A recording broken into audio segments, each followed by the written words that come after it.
తెలంగాణలో ఈరోజు లోక్సభ ఎన్నికల పోలింగ్ మొదలైంది ఉదయం పూట 7 గంటలకి.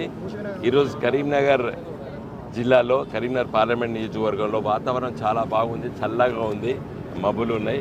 మేము భయపడ్డాం, మరి మిడ్ మేలో జరుగుతున్న ఎన్నికలు ఎండ వేడికి మరి ఓటర్ మహాశయులు వస్తారా రారా అనేటువంటి ఇబ్బంది ఉంటుందని మేము అనుకున్నాము. అదృష్టవశాత్తు ఇలా వాతావరణం చాలా అనుకూలించింది, చల్లగా ఉన్నది. ఓటర్ మహాశయులు పెద్ద ఎత్తున ఓటింగ్లో పాల్గొంటారని చెప్పి మేము భావిస్తున్నాం కరీంనగర్ పార్లమెంట్ నియోజకవర్గంలో. మరి బహుశా ఇదే వాతావరణం యావత్తు తెలంగాణలో ఉండాలి. ఎందుకంటే మంచి కోసం ఓటు వేయడానికి ప్రజలు సిద్ధంగా ఉన్నారు. ఈ ఎన్నికల తదనంతరం తెలంగాణ రాష్ట్రంలో రాజకీయంగా మరి మంచి మలుపు తిరుగుతుందని చెప్పి నేను భావిస్తున్నాను.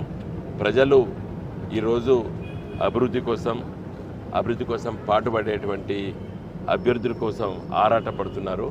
కాబట్టి తప్పనిసరిగా మరి మంచి జరుగుతుందని చెప్పి భావిస్తున్నాము. మరి మా పార్టీ తరఫున ఎన్నికల ప్రచారంలో పాల్గొన్నాం. ఓటర్ మహాశయులందరూ కూడా మరి మాకు సానుకూలంగా స్పందించారు.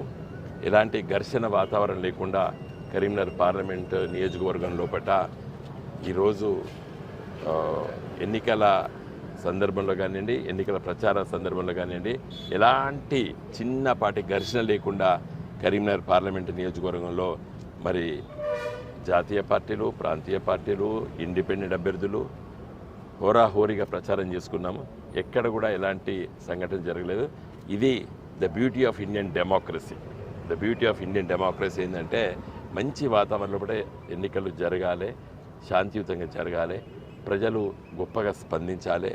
ఓటర్ మహాశయులు కూడా ఈరోజు చాలా గొప్పగా ఆలోచించి తమ ఓటును వినియోగించుకుంటారని చెప్పి నేను భావిస్తున్నాను. తప్పనిసరిగా మంచి మార్పు కోసం ప్రజలు ఆలోచిస్తున్నారు. జై తెలంగాణ. మా పిల్లలు రండి.